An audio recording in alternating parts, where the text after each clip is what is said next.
Hey everybody, welcome back. Hope you're all doing well. I've noticed with myself, particularly through the start of my career, I would feel at times that the thing that I was doing wasn't necessarily the thing I would always want to be doing. I would hear the advice on social media, I would hear that you should be following your passion, following your dreams, doing what you love, but then the reality would be in the day-to-day life of things that actually I wouldn't necessarily know if I even liked the thing I was doing. Yes, I found it interesting, yes, I enjoyed it at times, but was this my passion? Was this something that I could see myself doing in 10, 15, 20 years? So this would cause anxiety for me. I would often sit there and ponder at work. And I've got dreams, I've got things I want to go and do. What should you do about that? And is it right advice? So I've come to the conclusion throughout the last 2.5 years that the whole follow your passion and follow your dreams is actually quite dangerous advice. I'm going to give you 3 reasons why I think it's dangerous and it should be avoided, but I'm also going to give you 4 ways that I believe you can actually turn it around by utilizing a method and a way of looking at life that I'm going to outline in this video. So stay tuned. So the first reason why I don't believe that follow your passion is necessarily good advice is because the majority of people who have a particular passion, it's not actually anything that would necessarily lead to a particular career. So out of 100% of people that were tested in a survey, 96% of people gave passions that were along the lines of arts, graphics, gaming, sports, and only 4% of people actually had any form of passion or interest that could actually lead to a career. The first danger is that actually your passion may just need to stay as a hobby, because actually growing into it and growing an experience in it might not necessarily lead you anywhere, which will lead to frustration and will lead to you feeling like you've got no idea what you're doing. Number 2, passions change over time. I felt, particularly when I was 18, going into 24, and now eventually leading towards my 30s, my passions and my interests have changed. I've gone from wanting to be a pilot and wanting to be flying planes to now wanting to code apps and ultimately make some form of humanitarian relief application at some point.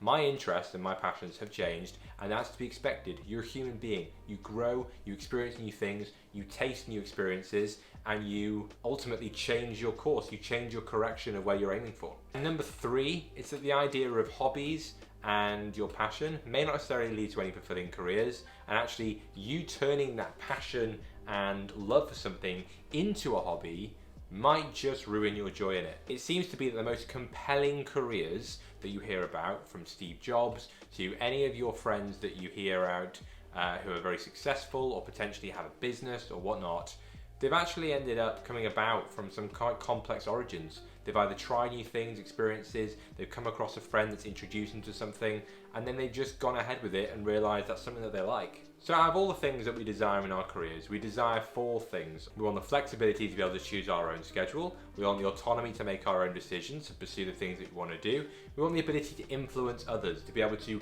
mentor, to pass on knowledge and experience. And we also want the ability to be able to create things that put out our unique creation into the world to have an influence on others. The question now is, out of all those things that I just mentioned, how do you get to a point where you're able to start leveraging your current situation to lead you to those 4 things? What do you need to do? It's this idea of what's called career capital, a concept that Cal Newport in his book So Good They Can't Ignore You outlines, and it's this basic idea essentially that over time throughout your career you end up building enough experience, skills, insights, and have a broad range of experiences to pull from that you have what's called career capital. Next question, ultimately, how the heck do you build career capital? The first thing that we need to remember is we need to build rare and valuable skills. We need to have skills that solve real problems.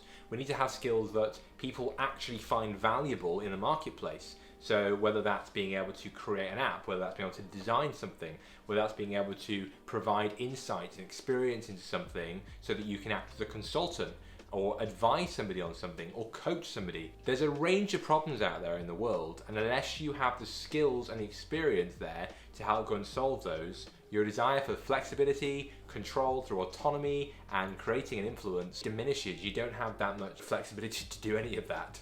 There are 4 things that ultimately I believe will help you to build career capital. The first one is do not let your skills stagnate or plateau. This idea essentially comes from the fact that the majority of people throughout their careers get too comfortable. They end up learning a particular programming language, a particular tool in design that you get very comfortable with and you become very good at. But consequently, any new things that come along, whether that's new trends or whatnot, you refuse to learn and you end up getting left behind.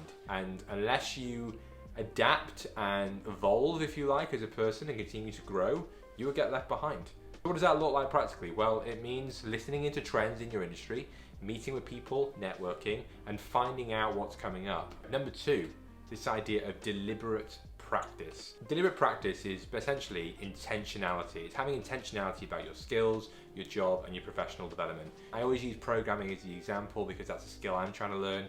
I will listen to a course, read a particular book on something, and then I'll go away and then I'll actually try and apply it and do something with it. And number 3, it's this idea of having a craftsman mindset. You will meet many people who are masters of their art, absolute skillful to a T.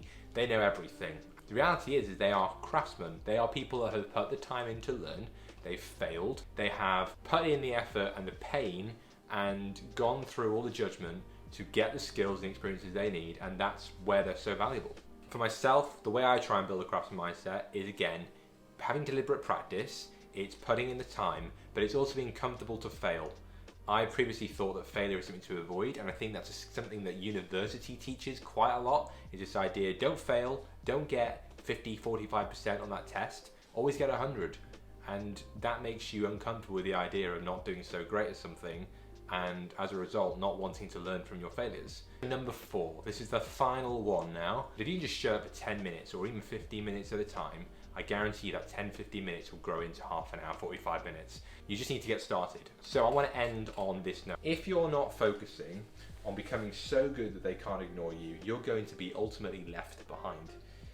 This clarity is often quite refreshing, and it tells you to stop worrying about what your job offers you and instead worry about what you are offering the world.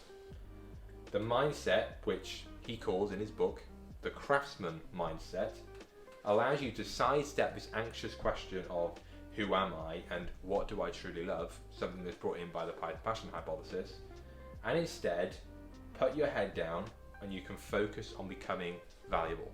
So thank you so much for tuning in today. If you liked it, give us a thumbs up or subscribe down below. Good to see you, have a fantastic week, and see you next time.